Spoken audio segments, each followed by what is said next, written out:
I found out my life had been planned before I even understood what the word choice meant, and the moment that truth settled in my chest, something inside me went very still, very quiet, like a door closing for good.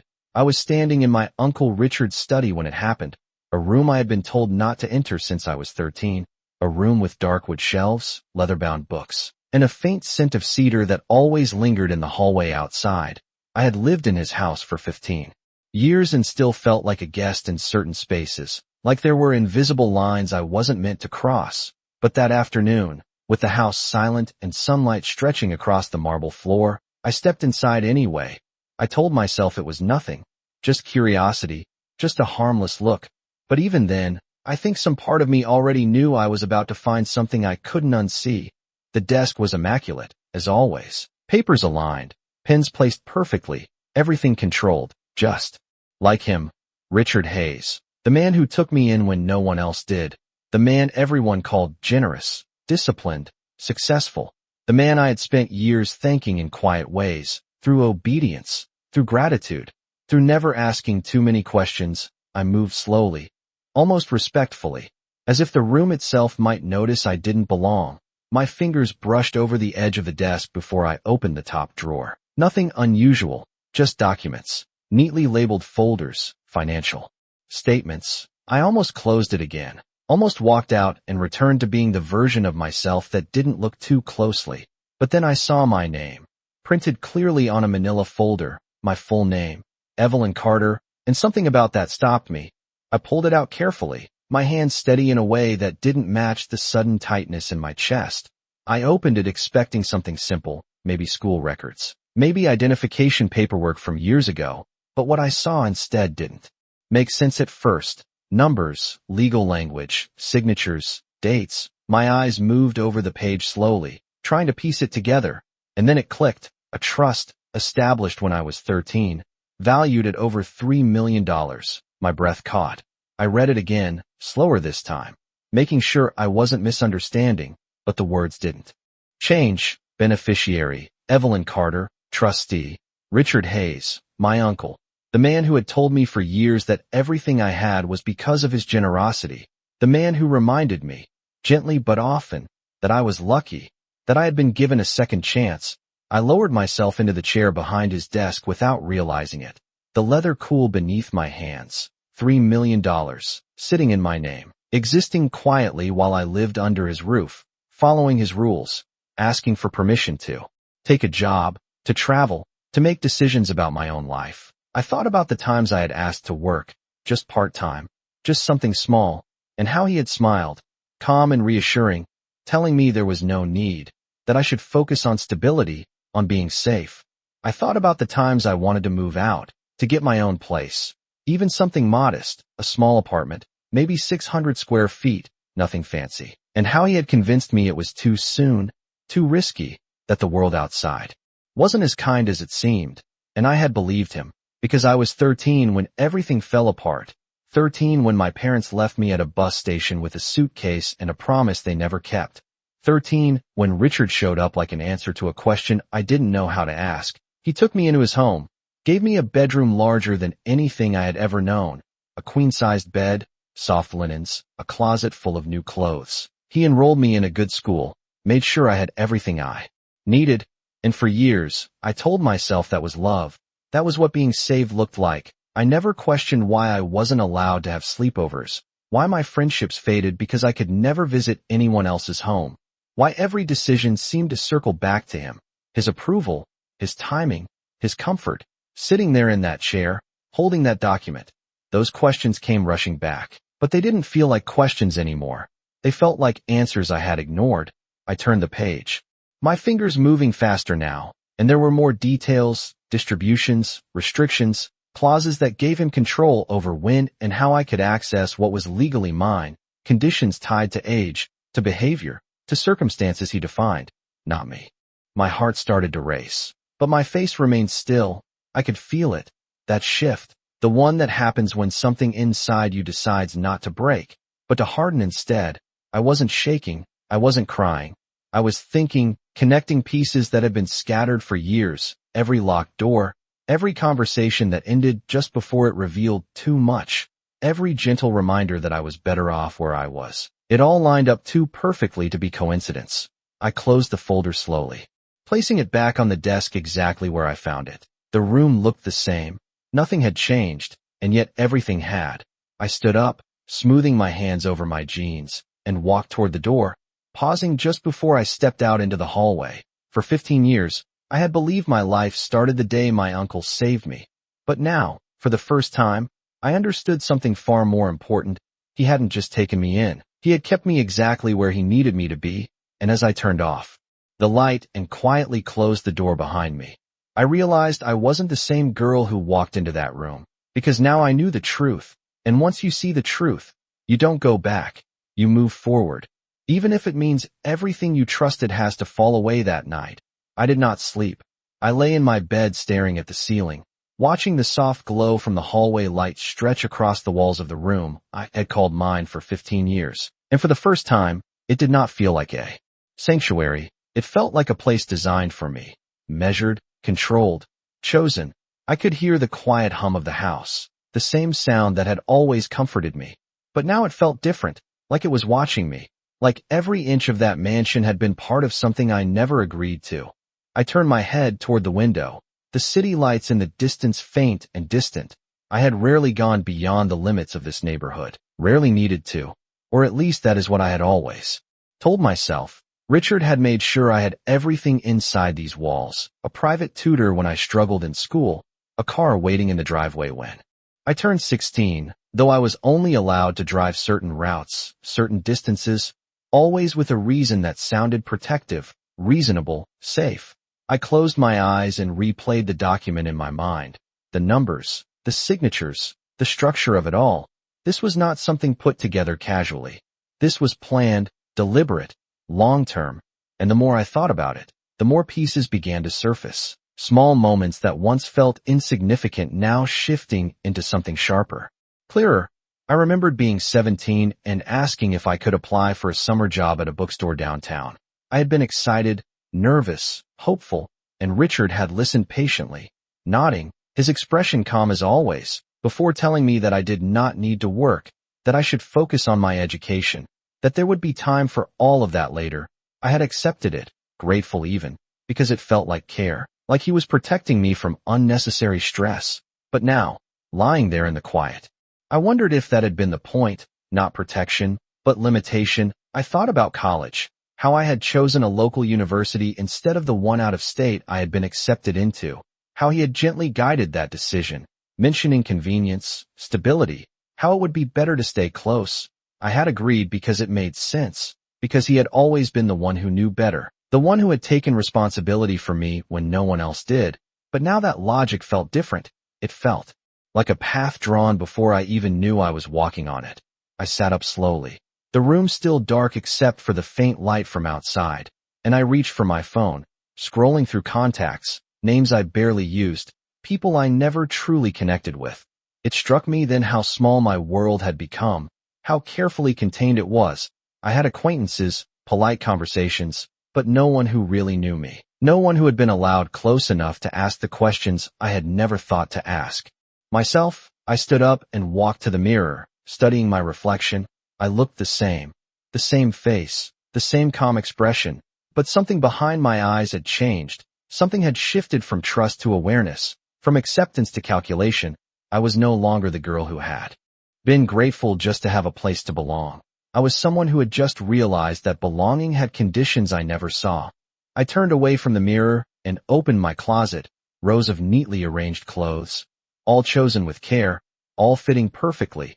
Everything in my life had been like that, curated, refined, controlled, and for the first time, I asked myself a question I had never considered before. What choices were actually mine? I could not answer it, not honestly, because every major decision in my life seemed to trace back to him, to his guidance, his approval, his quiet influence. I walked back to the bed and sat down, my mind moving faster now, not with panic, but with clarity. If the trust was real, if the money was mine, then everything I had believed about my dependence on him was built on something incomplete, maybe even something untrue. And if that was the case, then the next question mattered more than anything else. Why? Why keep me here? Why control access to something that legally belonged to me? Why shape my life so carefully? The answers did not come all at once, but they began to form in fragments, enough to understand that this was not about generosity, not entirely. There was something else underneath it, something that required me to stay exactly where I was, exactly as I was. I laid back down, staring at the ceiling again, but this time I was not drifting, I was thinking, planning, the quiet version of myself, the one who observed and remembered, had taken over. I would not confront him, not yet. I would not ask questions that could be deflected or softened. I needed more information, more proof, more understanding of how deep this went, because whatever this was, it had been built over 15 years, and that meant it would not unravel easily. I turned onto my side, pulling the blanket closer, my body still, my thoughts sharp. Tomorrow, I would start small. I would look again, carefully, quietly. I would pay attention to things I had ignored before, the schedules, the conversations, the documents. Every detail mattered now, because the truth I found in that office was not the end of something. It was the beginning, and for the first time since I was 13 years old, I was not waiting for someone else to decide what happened next the next morning. I woke up before the sun had fully risen, something I had not done in years, and for a moment I lay still, listening. The house was quiet in that familiar, controlled way, but now I noticed things I had never paid attention to before. The faint click of the thermostat adjusting, the distant hum of the security system, the soft, almost imperceptible sound of footsteps from the far end of the hallway. His footsteps, measured, consistent, predictable. I closed my eyes briefly, steadying my breath, and when I opened them again, I was no longer drifting through my life. I was watching it. I got out of bed slowly, moving with intention, and dressed in something simple, neutral, nothing that would draw attention.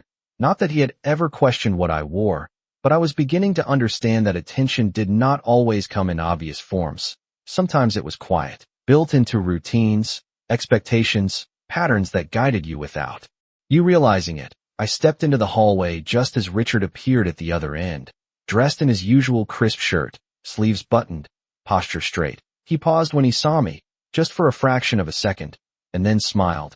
The same calm, reassuring smile I had trusted for years. "You are up early, Evelyn," he said, his voice smooth, unchanged. I nodded lightly. "Just could not sleep," I replied, keeping my tone even. He studied me for a moment longer than usual, not suspicious, but attentive, like he was measuring something. And then he nodded.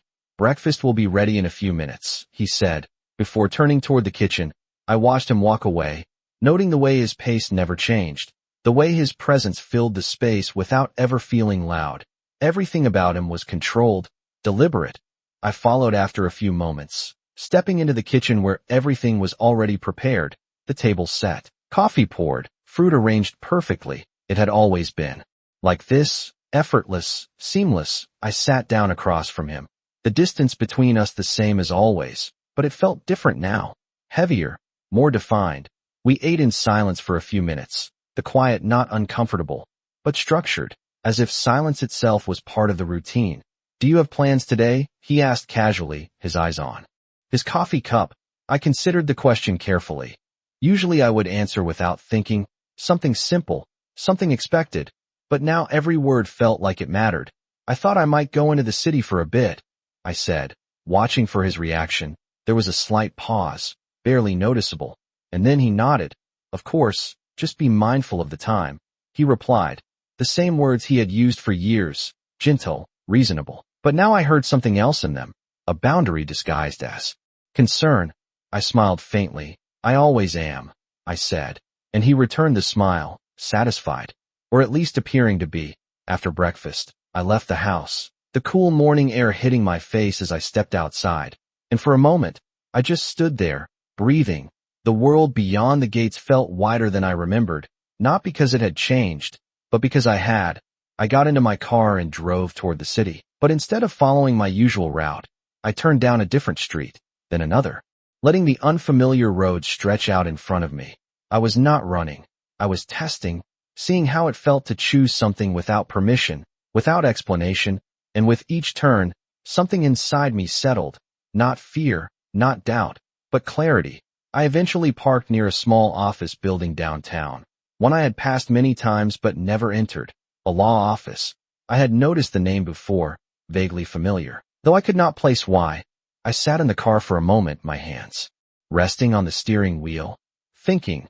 Then I reached into my bag and pulled out my phone, scrolling through the photos I had taken the night before, images of the trust document. Every page captured carefully, clearly. I studied them again, slower this time, focusing on details I had skimmed over before, the legal language, the dates, the signatures, and then I saw it, a name listed as the original advisor on the trust, Daniel Mercer. The name clicked immediately, not because I knew him personally, but because I had heard it before, years ago, in passing, during one of Richard's phone calls, a conversation he had ended quickly when I entered the room. I looked up at the building in front of me, the name on the directory matching the one on the document, Mercer and Associates. My grip on the phone tightened slightly. This was not coincidence. I stepped out of the car and walked toward the entrance, each step steady, deliberate. Inside, the air was cool, the reception area quiet. A woman looked up as I approached, offering a polite smile. "How can I help you?" she asked. I hesitated for just a second, then spoke. "I would like to speak with Daniel Mercer," I said, my voice calm. "Even." She nodded, typing something into her computer. "Do you have an appointment?" she asked. "No," I replied, "but I believe he will want to see me." She studied me briefly, then picked up the phone, speaking quietly. I stood there, waiting, my heart steady, not racing, not uncertain, just focused. A few moments later, she looked up again. "He can see you now," she said, gesturing toward the hallway. I nodded and walked past her, the sound of my footsteps echoing softly against the polished floor. As I reached the office door, I paused, just for a second, my hand resting on the handle. And in that moment, I understood something clearly. Whatever I was about to learn, whatever truth waited on the other side of that door, it would change everything. But I did not hesitate. I turned the handle and stepped inside, ready to hear the part of my story that had been hidden from me all along. Daniel Mercer did not look surprised when I walked into his office. And that was the first thing that unsettled me. He looked up from his desk, his expression calm but measured, as if he had been expecting something like this for a very long time. "Evelyn Carter," he said, standing slowly, his voice steady. "It has been quite some time." I stopped just inside the doorway, studying him carefully. I had never met him before, at least not in any way I could remember. Yet he spoke my name with a familiarity that felt earned, not guessed. "We have not met," I said, my tone even. He gave a slight nod, not directly, "but I have known of you since you were 13. That number again, 13. Everything seemed to circle back to that age, that moment when my life had split into before and after. I stepped further into the room, closing the door behind me, the quiet click echoing louder than it should have. I took the seat across from his desk without waiting to be offered one, my posture straight, controlled. I placed my phone on the desk between us, the screen lighting up with the image of the trust document. "I believe you are familiar with this," I said, watching his reaction closely. His eyes moved to the screen, then back to me, and for the first time, there was a slight shift in his expression, not surprise, but recognition. "Yes," he said simply. "I am." The room felt smaller suddenly, the air heavier. "How long have you known?" I asked. He did not rush to answer. Instead, he sat back down, folding his hands on the desk, as if choosing his words carefully. "I was the advising attorney when the trust was established," he said, 15 years ago, at the request of your parents." The words landed quietly, but they carried weight. "My parents," I repeated, the phrase unfamiliar in my own voice. He nodded. "Your parents were very specific about the terms. They wanted to ensure that you would be financially protected, regardless of circumstances." I felt something tighten in my chest. Not pain, not exactly. More like pressure, building slowly. "Then why was I never told?" I asked, my voice steady, but sharper now. Mercer's gaze did not waver. "Because the structure of the trust required a trustee to manage the assets until certain conditions were met, and your uncle, Richard Hayes, was appointed to that role." I let the silence stretch for a moment, absorbing what he was saying, not just the words, but what they implied. My parents had not simply disappeared without thought. They had planned something, arranged something, something that placed me directly under Richard's control.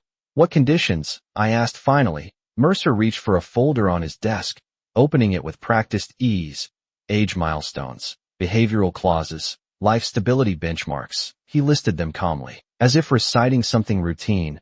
The trust was designed to release control to you in phases, beginning at age 30. I repeated softly. That was 2 years from now. 2 years of continued control, continued dependence, continued limitation, unless certain provisions were activated earlier. He added. My eyes narrowed slightly. What provisions? Mercer looked at me more closely now, assessing, measuring, as if deciding how much to reveal. If the beneficiary demonstrates financial literacy, independence, and a clear understanding of the trust structure, early access can be granted. I leaned back in my chair, processing that. So I was never meant to remain dependent, I said slowly, but I was also never encouraged to become independent. Mercer did not respond immediately, and that silence was answer enough. I looked down at the document on my phone again, then back at him. Did my parents know him well? I asked. Mercer's expression shifted slightly, more serious now. They trusted him, he said. He had been involved in some of their business dealings. They believed he would act in your best interest. Best interest. The phrase felt hollow now, shaped by assumptions that no longer held. And in your professional opinion, I continued, choosing my words carefully, has he done that? Mercer held my gaze for a long moment, his answer measured. Your uncle has maintained the financial integrity of the trust. The assets have grown significantly under his management. But that was not what I asked. I said quietly. The room fell silent again, heavier this time. And then Mercer spoke, slower, more deliberate. Financial management and personal autonomy are not always aligned. I nodded slightly. That was the closest he would come to saying it directly. I stood up then, the chair sliding back softly against the floor. Thank you for your time, I said, my voice calm, controlled. Mercer rose as well, watching me carefully. Evelyn, he said, and I paused, turning slightly toward him. You should know that whatever you decide to do next, you are not without options. I met his gaze, steady. I know, I replied, and for the first time since I walked into that building, I felt something solid beneath me. Not certainty, not yet, but direction. I turned and walked toward the door, my steps even, unhurried. As I reached the handle, I paused briefly, my hand resting against the cool metal. 15 years ago, my life had been placed in someone else's hands, shaped, guided, controlled under the assumption that it was for my protection. But now, standing there with the truth laid out in front of me, I understood something clearly. Protection and control can look the same from the outside, until you learn who benefits from it. And as I stepped out into the hallway, leaving Mercer's office behind me, I knew one thing for certain. I was done being managed, and whatever came next, it would be on my terms. When I stepped out of Mercer's office, the world outside felt quieter than it should have been, not because the city had changed, but because I had. The noise of traffic, the distant hum of conversations, the movement of people passing by, it all felt distant, like I was observing it from somewhere slightly removed. I walked back to my car slowly, not rushing, not hesitating, just moving with purpose. And once I sat down behind the wheel, I did not start the engine right away. I just sat there, my hands resting lightly in my lap, replaying every word Mercer had said, not with emotion, but with precision. My parents had not abandoned me without thought. They had made arrangements. They had trusted Richard. They had believed he would act in my best interest. And for 15 years, I had believed that too. But belief is not the same as truth. And now that I knew the structure of what had been built around me, I could see the gaps, the spaces where intention had been replaced by control. I turned the key in the ignition and pulled out into traffic, heading back toward the house. But this time, the drive felt different. The roads more defined, the distance shorter, like I was returning not as someone who belonged there, but as someone who needed to understand it completely. I passed the familiar streets, the same coffee shop I had never stopped at, the same park I had only seen from a distance. Small details that now felt like evidence of a life lived within boundaries I had never questioned. When I reached the gates, they opened as they always did, smoothly, automatically, and I drove through, parking in the same spot I had used for years. But I did not get out immediately. I looked at the house instead, really looked at it, the tall windows, the clean lines, the quiet perfection of it all. It had always felt like a gift, Something I had been lucky to have, but now it felt like something else, something designed, structured, intentional. I stepped out of the car and walked inside. The air inside cooler, still, unchanged. Richard was in the living room, exactly where I expected him to be, seated with a book in his hand, his posture relaxed, composed. He looked up as I entered, his expression softening slightly. "You are back earlier than I thought," he said, closing the book carefully. I nodded. "Plans changed," I replied, keeping my voice neutral. He studied me for a moment, just long enough to notice something was different, but not long enough to understand what. "That is fine," he said. There was a brief pause, and then he added, "Did you enjoy your time in the city?" The question was simple, but it carried weight now. I could hear it, the subtle check, the quiet assessment. I held his gaze steadily. "It was informative," I said, choosing the word carefully. Something flickered in his eyes, quickly gone, but I saw it, recognition, not of what I had done, but of what that answer meant. He nodded slowly. "That is good," he said, returning to his usual calm. I walked past him then, heading toward the hallway, my steps even, unhurried, but inside, everything was sharper now, more focused. I was no longer moving through this house as someone who belonged. I was moving through it as someone who was observing it, mapping it, understanding it. I went to my room first, closing the door behind me, and for a moment, I stood there in the quiet, letting the shift settle fully. I was not angry, not yet. Anger requires emotion, and what I felt was something else, something colder, clearer. I walked to my desk and sat down, pulling out a notebook I had not used in years, the pages blank, waiting. I opened it and began to write. Not thoughts, not feelings, but facts, dates, names, details from the document, from Mercer's explanation, from my own memories. I wrote down every moment that now felt different in light of what I knew, every decision that had been guided, every opportunity that had been quietly redirected. I was building something, not an argument, not yet, but a structure, a way to see everything clearly, without distortion. Time passed without me noticing, the light outside shifting slowly, the room growing dimmer, and still I wrote, until the page was full, then another, then another. When I finally stopped, I looked down at what I had created, a pattern, undeniable, consistent. I closed the notebook gently and leaned back in my chair, my mind steady, focused. This was not something that could be undone in a single moment.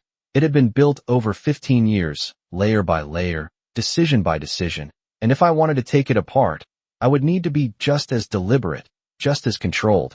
I stood up and walked to the window, looking out at the grounds, the perfectly maintained lawn, the long driveway, the gates in the distance, everything exactly as it had always been, and yet nothing felt the same. Behind me, I could hear movement in the hallway. His footsteps, steady, predictable. I did not turn around. I did not react. I simply stood there, watching, waiting, because now I understood something I had not before. This was not about confronting him. Not yet. This was about timing, about knowing when to move and how, about making sure that when I did act, it would not be questioned, not be stopped. I was no longer the girl who had been taken in and shaped by someone else's decisions. I was the one who now understood the system that had shaped me. And systems can be changed, but only if you understand them completely. I closed my eyes briefly, then opened them again, my reflection faintly visible in the glass, calm, composed, unreadable, just like his had always been. And in that moment, I realized something else. If I wanted to take control of my life, I would have to become someone he did not expect, someone he could not anticipate, someone who moved just as quietly as he did, but with a purpose he would never see coming. I did not change anything the next day, at least not on the surface. I followed the same routine, woke up at the same time, walked into the kitchen at the same pace, sat across from Richard at the same distance. Everything looked exactly as it always had. And that was the point, because the only way to understand something fully is to observe it without disturbing it. Richard glanced up from his coffee as I entered, his expression calm, predictable. "You seem well rested, Evelyn," he said. I nodded. "Slightly. I slept better," I replied. And that was not entirely untrue. I had not slept long, but I had rested in a different way, my mind no longer circling questions, but organizing answers. We ate in silence again. The same measured quiet, the same controlled atmosphere. But now I was paying attention to details I had ignored for years. The way he checked his watch at exactly the same moment every morning. The way his phone was always placed face down beside his plate. The way he never asked questions he did not already know the answer to. Patterns. All of it patterns. After breakfast, he stood, adjusting his sleeves with the same precise movement. "I have a meeting this morning," he said. I nodded, of course, and watched him leave. The sound of the front door closing echoing softly through the house. I waited, not immediately moving, counting the seconds in my head, 10, 20, 30, until I heard the car start and fade into the distance. Only then did I stand, my movements calm, deliberate. I walked down the hallway toward his study. The door closed as always. The space still carrying that quiet boundary I had respected for years. I paused for a moment, not out of hesitation, but out of awareness. This was no longer about curiosity. It was about confirmation. I reached for the handle and opened the door, stepping inside. The room looked exactly as it had the day before. Nothing disturbed, nothing out of place. But now I knew what I was looking for. I moved directly to the desk, opening the drawer with the same careful precision. The folder still there, untouched. I did not remove it this time. Instead, I began to look around the room itself. The shelves, the cabinets, the small details that might have seemed ordinary before, but now carried weight. I noticed a locked cabinet in the corner, something I had never paid attention to. It blended into the woodwork, subtle, intentional. I stepped closer, running my fingers lightly along the surface. There was no visible keyhole, just a small panel, electronic. I studied it for a moment, then stepped back, filing it away in my mind. Not everything needed to be opened immediately. I returned to the desk and began to check the other drawers, one by one, slowly, carefully, not rushing. Inside I found more documents, financial reports, correspondence, most of it consistent with what Mercer had said. The trust was being managed, maintained, grown, nothing careless, nothing illegal, just controlled, highly controlled.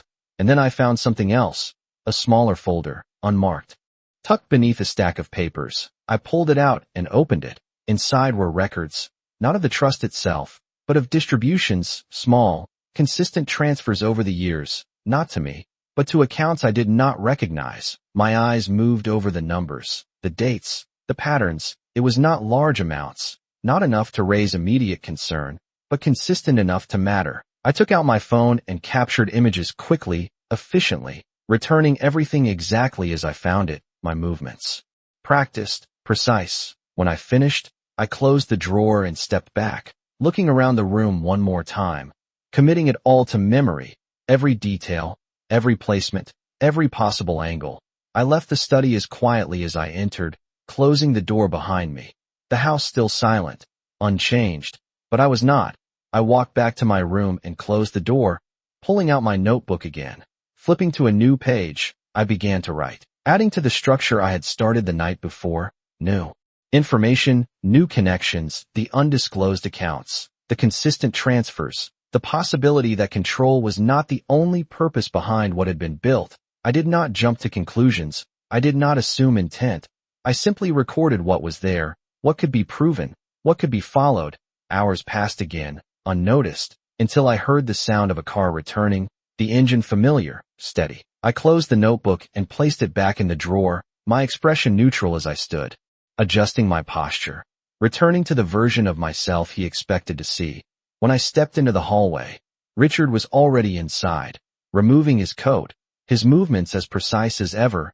He looked up as I approached. "How was your morning, Evelyn?" he asked.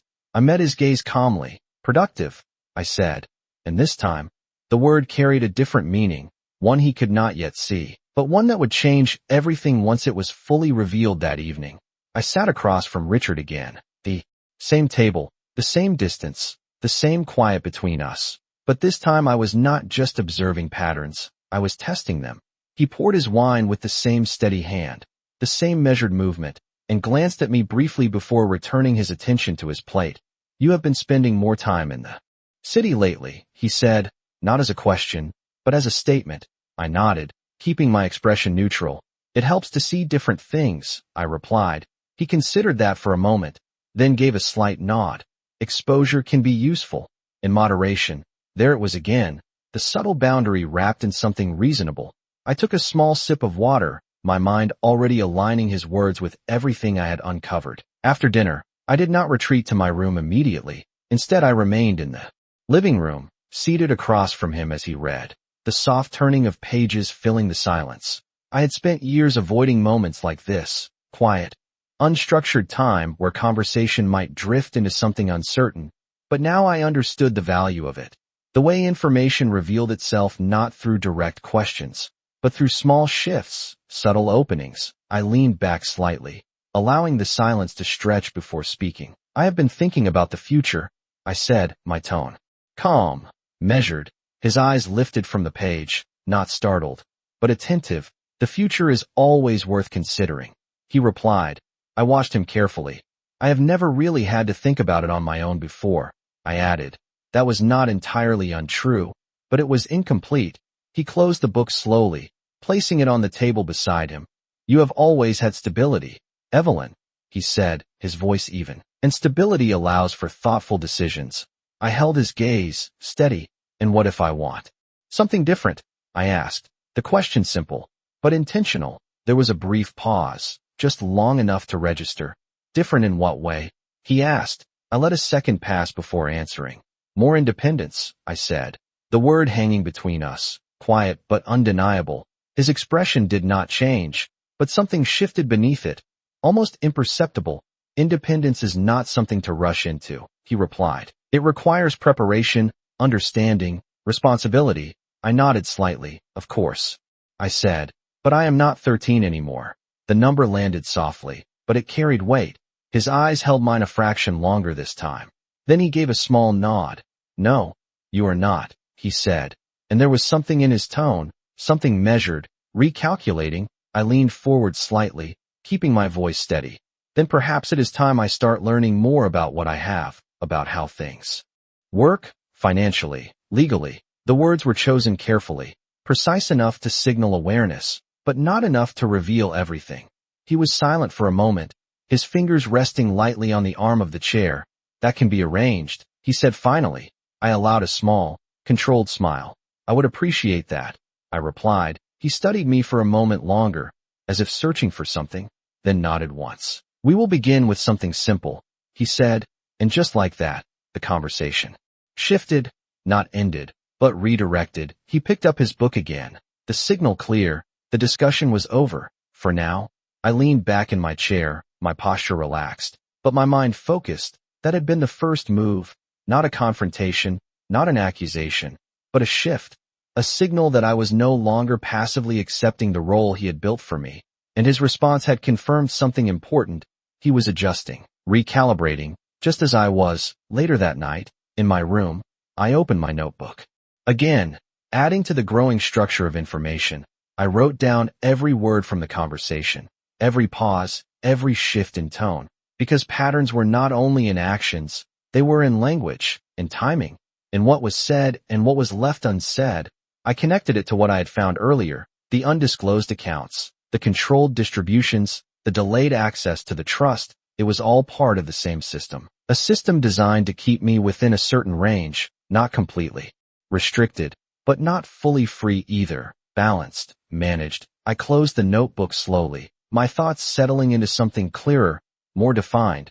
This was no longer just about understanding what had been done. It was about understanding how it continued, how it adapted, how it could be redirected. I stood and walked to the window again, looking out at the darkened grounds, the lights along the driveway casting long, quiet shadows, everything still, everything in place. But beneath that stillness, things were already changing. I could feel it, not in a dramatic way, but in small, precise movements, like gears beginning to turn. I was no longer outside the system looking in, I was inside it, aware of it.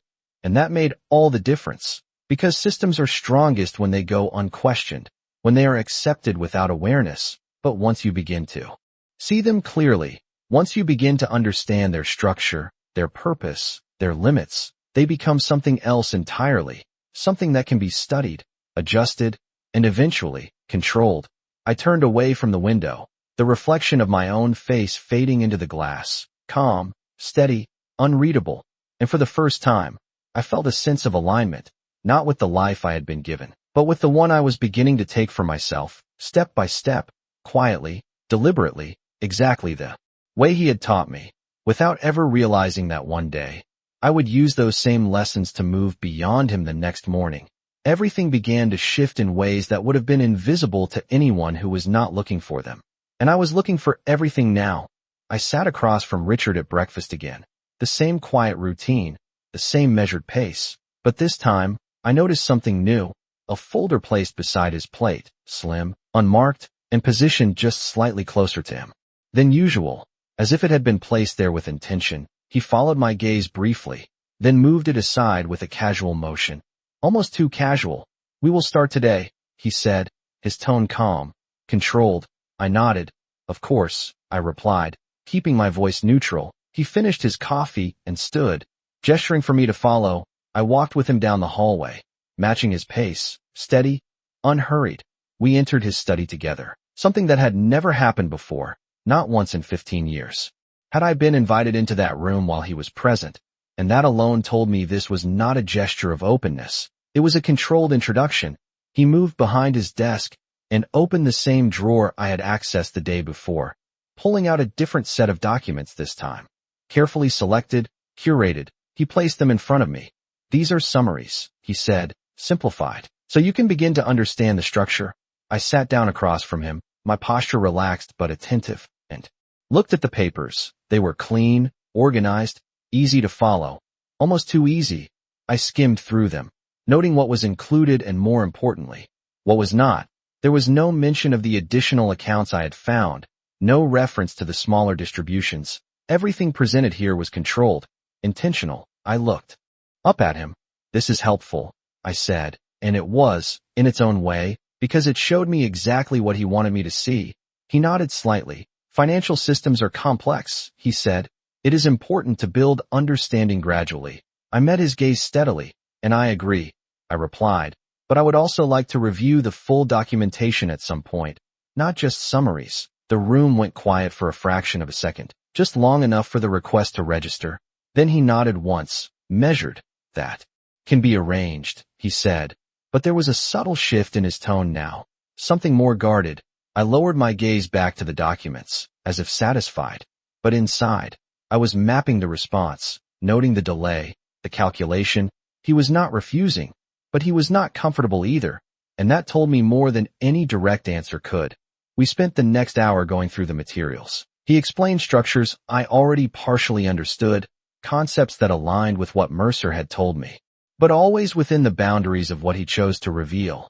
I asked questions, carefully selected, not too many, not too pointed, just enough to reinforce the appearance of learning, of dependence. He answered them all, patient, composed, exactly as he had always been. But now I could see the framework behind it, the way information was filtered, paced, controlled. When we finished, he gathered the documents neatly, placing them back into the drawer. "We will continue this tomorrow," he said. I nodded. "Thank you," I replied, standing up. As I turned to leave, I paused briefly, then looked back at him. "I appreciate you teaching me this," I said, the words chosen with precision. He gave a small, approving nod. "It is time," he said, and for the first time, I believed that he meant it, not because he wanted to give me control, but because he believed he could manage the process of giving it. I left the study and walked back to my room, closing the door behind me. The moment I was alone, I pulled out my notebook and began writing again, faster this time, connecting what he had shown me with what I had already found, identifying gaps, inconsistencies, areas where the narrative he presented did not align with the reality documented in those hidden records. I was not just learning the system now, I was learning how he wanted the system to be seen, and that difference was everything. Hours passed as I worked through the information, cross-referencing details, building a clearer picture. The trust, the controlled access, the undisclosed transfers. It was all part of a structure designed to maintain balance, not in my favor, but in his. A balance where I remained dependent enough to justify his role, but stable enough to avoid raising questions. I closed the notebook slowly, my thoughts settling into something sharper, more defined. This was no longer about discovering what had been done. I knew that now. This was about preparing for what I would do next. I stood and walked to the mirror, studying my reflection, calm, composed, nothing outwardly different. And that was exactly what I needed, because whatever came next could not be rushed, could not be obvious. It had to unfold the same way everything else had, quietly, deliberately, within the system until the moment it no longer could be contained. I turned away from the mirror and looked toward the door, listening to the faint sounds of the house beyond it, everything still in place, everything appearing unchanged. But beneath that surface, something had shifted, something irreversible. I was no longer just observing or learning. I was preparing, and when preparation reaches its limit, action follows. Not suddenly, not recklessly, but precisely at the exact moment it will have the greatest effect. And as I stood there in the quiet of my room, I understood that moment was getting closer by the third day. The pattern had fully revealed itself, not because anything had changed on the surface, but because I could finally see the structure underneath it. Richard continued as he always had, calm, precise, measured, guiding each conversation, each lesson, each decision with the same steady hand. But now I understood the rhythm of it, the way he controlled not just what was said, but when it was said, how it was introduced, how it was framed, and more importantly, what was left out entirely. That morning in his study, he placed another set of documents in front of me, slightly more detailed than the ones from the day before, but still curated, still incomplete. These will help you understand asset allocation, he said, his tone patient, almost instructional. I nodded, taking the papers, my eyes scanning the information while my mind worked beyond it. I asked a few questions, carefully spaced, each one designed not to challenge him directly, but to guide the conversation closer to the edges of what he was willing to reveal. And each time, he adjusted, answering fully, but never beyond a certain point, never stepping outside the boundaries he had set. And that was when I realized something important. The system was not just financial, it was behavioral. It relied on predictability, on my predictability, on the assumption that I would continue to respond in the same way I always had, curious but compliant, interested but not probing, engaged but not questioning the foundation itself. And if that was the case, then the only way to move forward was to change that pattern without letting him see it. Later that afternoon, I returned to my room and reviewed everything again, the notes, the documents, the images I had taken. I began organizing them into something more than just observations, something functional, a timeline, a flow of control, mapping how decisions were made, how information moved, how access was restricted and granted. And within that structure, I identified the key points, the moments where control could shift, where authority could be questioned, where the system depended on his presence to function, and one detail stood out more than the others. The trustee authority itself. His control over the trust was not absolute, it was conditional, based on the assumption that I remained uninformed, dependent, and within the parameters he had maintained. But if those conditions changed, if I could demonstrate awareness, understanding, independence, then that authority could be challenged, not emotionally, not personally, but legally, structurally. And that was the difference. This was not about confrontation, it was about positioning. That evening at dinner, I made a small adjustment, something subtle, almost unnoticeable. I asked him a question I already knew the answer to, something about the trust's long-term growth strategy. And when he answered, I followed up, not with curiosity, but with a slight correction, referencing a detail from the documents he had not expected me to notice. It was a minor thing, but it was enough. I saw it in his eyes, that brief pause, that recalibration. He smiled. Of course, that is correct, he said, adjusting his explanation slightly, but the moment had already passed, and in that moment, I had confirmed what I needed to know. He was watching, assessing, adjusting just as I was. The balance was shifting, slowly, carefully, but undeniably. Later that night, I sat by the window again, my notebook open, the pages now filled with structure, not just information, but strategy. I outlined the next steps, not in emotion, but in sequence. First, continue learning. Continue observing. Build enough knowledge to remove any question of capability. Second, document everything. Every inconsistency, every undisclosed account, every deviation from what had been presented. Third, establish external support, not obvious, not direct, but present, someone who could validate, confirm, act when necessary. Mercer had already made it clear that options existed, and I intended to use them. I closed the notebook slowly, my thoughts steady, focused. This was no longer about uncovering the truth. That part was already done. This was about using it, about understanding how to move within the system until the moment came to step outside of it completely. I stood and walked toward the door, pausing for a moment as I listened to the quiet of the house. Everything still in place, everything appearing exactly as it always had. But beneath that stillness, the foundation was beginning to shift, not because anything had been broken, but because it was no longer unquestioned. And once something is questioned, truly questioned, it cannot return to what it was before. I turned the handle and stepped into the hallway, my movements calm, controlled, matching the rhythm I had learned from him. Because in the end, the most effective way to change a system is not to fight it directly, but to understand it so completely that when you move, it has no way to stop you. And as I walked down that familiar hallway, I knew that moment was no longer distant. It was approaching, step by step. Exactly as planned, the moment came sooner than I expected, not because I rushed it, but because the system itself began to reveal its limits. That morning, Richard entered the study with a different energy, subtle, but present, his movements slightly more deliberate, his tone more measured than usual. He placed a folder on the desk, thicker than the ones before, and looked at me with a level of attention he had not shown until now. Today, we will review the core structure, he said. I nodded, taking my seat across from him, my posture relaxed, my expression neutral, but inside, everything was focused. This was not another lesson. This was a test. I could feel it in the way he watched me, in the way he positioned the documents, in the way the room itself seemed to hold a different kind of silence. I opened the folder and began to read. The information was more detailed, more complete, but still carefully framed. I recognized the patterns immediately.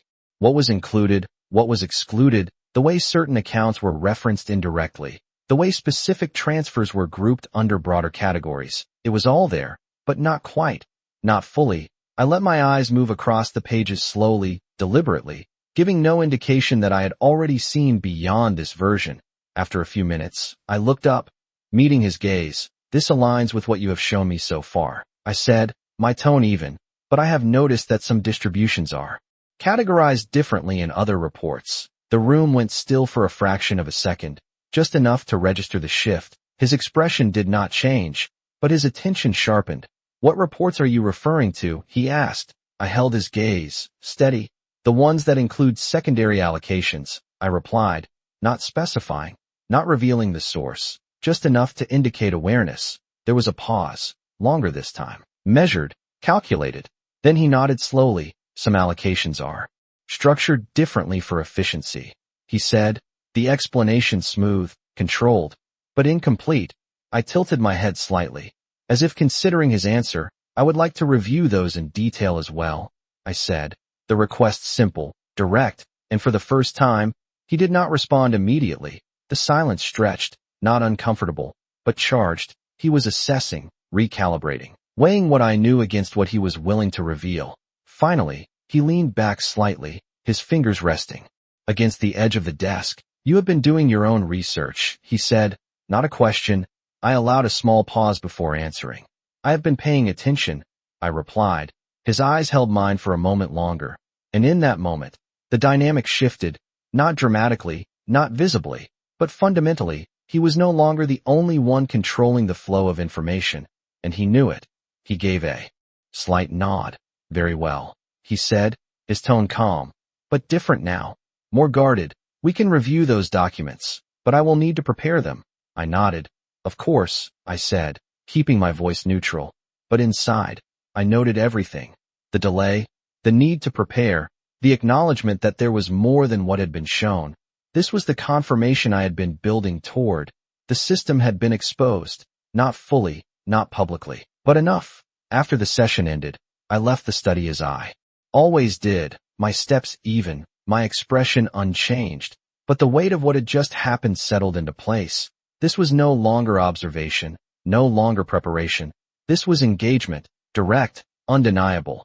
That afternoon, I returned to my room and opened my notebook. Turning to a new page, I wrote down every detail of the exchange, every word, every pause, every shift in tone. Because this was the moment the balance had changed, the moment when control was no longer one-sided. I connected it to everything else, the trust structure, the undisclosed accounts, the conditional authority. It all pointed to the same conclusion. His position depended on my lack of awareness, and that condition no longer existed. I closed the notebook slowly, my thoughts clear, focused. The next step was not to confront him directly. Not yet. It was to formalize what I had already established, to move from understanding to action, but in a way that could not be dismissed, could not be redirected, could not be controlled. I stood and walked to the window, looking out at the grounds, the late afternoon light casting long shadows across the lawn, everything still, everything appearing unchanged. But beneath that surface, the structure had already begun to shift. I could feel it, not in any visible way, but in the way he had responded, in the way he had paused, in the way he had acknowledged what I knew without fully addressing it. That was the opening, the point where the system could no longer function as it had before. I turned away from the window and looked toward the door, my reflection faintly visible in the glass behind me, calm, steady, unreadable, just as his had always been. But now, there was something else there, something he had not accounted for, something he could not predict. I was no longer the person he had shaped over 15 years. I was the one who had learned from that shaping, who had understood it, who had moved within it until I could step beyond it completely. And as I stood there in the quiet of my room, I knew that the next move would not be subtle, it would not be hidden, it would be precise, undeniable. And once it was made, nothing in this house, in this system, in this carefully constructed life, would remain the same the next morning. I did not wait for an invitation. I walked into Richard's study at the exact same time he usually called me in, and for the first time in 15 years, I entered that room on my own terms. He was already there, standing by the desk, a folder in his hand, as if he had anticipated this moment. His eyes lifted as I stepped inside, and there was no surprise in them, only recognition. "You are early," he said, his voice calm. But there was a weight behind it now, something measured. I closed the door behind me softly, my movements steady. "I thought it would be better if we continued," I replied. He studied me for a moment, then gave a slight nod, placing the folder on the desk. "Very well," he said, but neither of us sat down immediately. The space between us felt different now, not hostile, not tense, but defined, clear. This was no longer a lesson. It was a negotiation. I stepped forward and placed my own folder on the desk, the one I had prepared the night before, carefully organized, structured, complete. His gaze dropped to it briefly, then returned to me. "What is this?" he asked, his tone neutral. I met his eyes, steady. "Everything that has not been included in the summaries," I said. There was a pause, not long, but enough. Then he reached forward and opened the folder, his movements controlled, deliberate, as always. But I watched closely, noting the slight tightening of his jaw, the fraction of a second where his composure adjusted. He turned the pages slowly, each document placed in a sequence that left no room for interpretation. The undisclosed accounts, the secondary distributions, the inconsistencies between reported and actual allocations, all of it clear, precise, undeniable. The silence stretched as he reviewed it, the only sound the soft turning of paper. I did not speak. I did not interrupt. I let the information settle, because this was not about confrontation. It was about clarity. After a few moments, he closed the folder and placed his hand on top of it, his expression composed, but different now, more guarded. "You have been thorough," he said. I inclined my head slightly. "I prefer to understand things completely," I replied. His eyes held mine, searching, assessing, and for the first time, there was no attempt to redirect. No attempt to simplify. The structure we established was designed for stability, he said, his tone measured. I nodded. "And it has been stable," I said. "But stability does not require omission."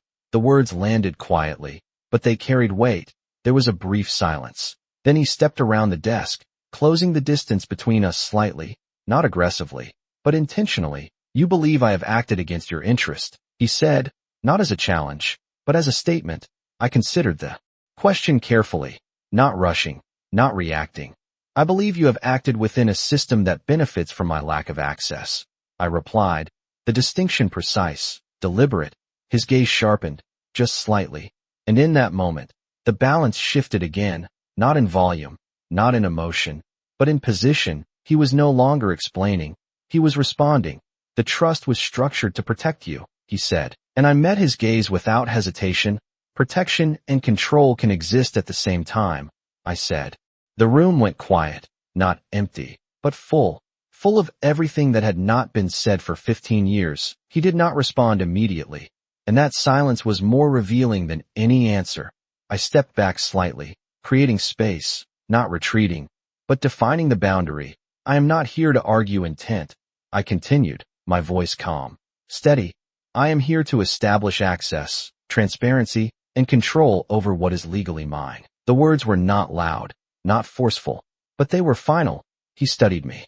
For a long moment, his expression composed, but no longer unreadable. There was calculation there now, adjustment, the same process I had been moving through. And then he nodded, slowly. You have changed, he said. I held his gaze. I have learned, I replied. The distinction mattered, because this was not about transformation. It was about realization. He turned back to the desk, placing both hands lightly against its surface, his posture still controlled, still precise. But the dynamic had shifted. We will need to review the legal parameters for early access, he said, and that was the first acknowledgement, not of wrongdoing, but of change. I nodded. I have already begun that process, I said, and this time, I saw it clearly. The moment where he understood that this was no longer contained within this house, within his control, the system had expanded beyond him. The room fell silent again, but it was different now, not controlled, not managed, but open, undefined. I gathered my folder and held it at my side, my posture steady. I will expect full documentation moving forward, I said, not as a request, but as a condition. He did not argue, did not deflect. He simply nodded once. Understood, he said, and that was it. No raised voices, no dramatic confrontation, just a shift, quiet, precise, irreversible. I turned toward the door, my movements calm, and as I reached for the handle, I paused for a moment, not out of hesitation, but out of awareness. 15 years ago, I had walked into this house with nothing but trust, and that trust had shaped everything that followed. But now, as I stood there with the truth fully in place, I understood something clearly. Trust without understanding is not protection, it is dependency, and I was no longer dependent. I opened the door and stepped into the hallway. The house as quiet as ever, the light unchanged. The structure still standing, but beneath it, everything had shifted, because for the first time, the system was no longer built around me. It was being rebuilt by me in the days that followed. Nothing in the house appeared to change. The same quiet mornings, the same measured routines, the same carefully maintained order.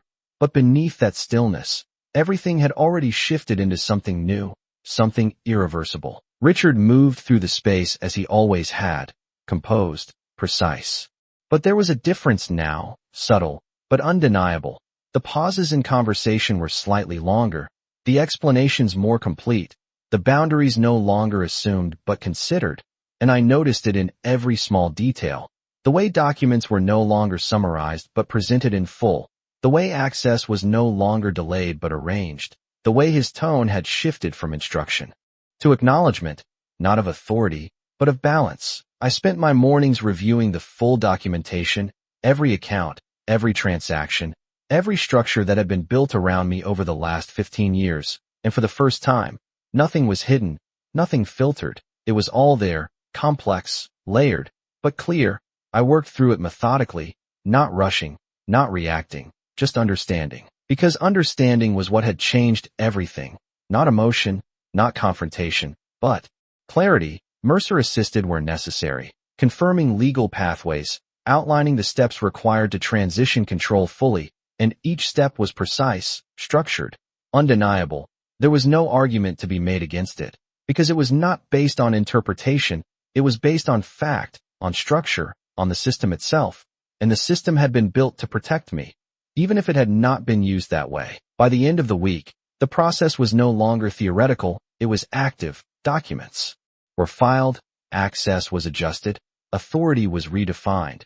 And through it all, there was no confrontation, no raised voices, no dramatic moment where everything collapsed. Just a steady, controlled transition from one structure to another, one where I was no longer positioned within it. But at the center of it, the day the final documents were signed, I stood in the same study where everything had begun, the same desk, the same quiet. But nothing felt the same. Richard was there, standing across from me, his posture as composed as ever. But the dynamic between us had changed completely. The folder in front of me contained the final confirmation, trustee authority transferred, full access granted, control established. I reviewed it one last time, not because I doubted it, but because I understood the importance of every detail. Then I signed, my hand steady, my expression calm. And when I looked up, he was watching me, not with resistance, not with frustration, but with something else. Something quieter, something that almost resembled recognition. It seems you no longer need guidance, he said, his voice even. I met his gaze, steady. I need understanding, I replied, and I have that now. The words were not sharp, not emotional, just true. He nodded once, a small, measured acknowledgement, and for a moment, the silence between us held something that had not existed before, not control, not dependence, but clarity. I gathered the documents and closed the folder, my movements unhurried, deliberate, and as I turned toward the door, I paused briefly, not out of hesitation, but out of awareness. 15 years ago, I had walked into this house as someone who needed to be saved, and everything that followed had been shaped by that belief. But now, standing in the same place with everything laid out in front of me, I understood something I had never fully seen before. I had never been powerless. I had only been uninformed. And once that changed, everything else followed. I stepped out of the study and into the hallway, the light the same, the air the same, the structure of the house unchanged, but it no longer felt like a place that defined me. It was simply a place, one I could leave or stay in by choice, not by design. I walked to the front door and opened it, the outside air cool, steady, real, and for a moment, I just stood there, not overwhelmed, not uncertain, just aware of the space, the freedom, the absence of boundaries I had once accepted without question. I stepped forward, leaving the door open behind me, not as a statement, not as a rejection, but as a quiet acknowledgement that I no longer needed to close anything off to move forward.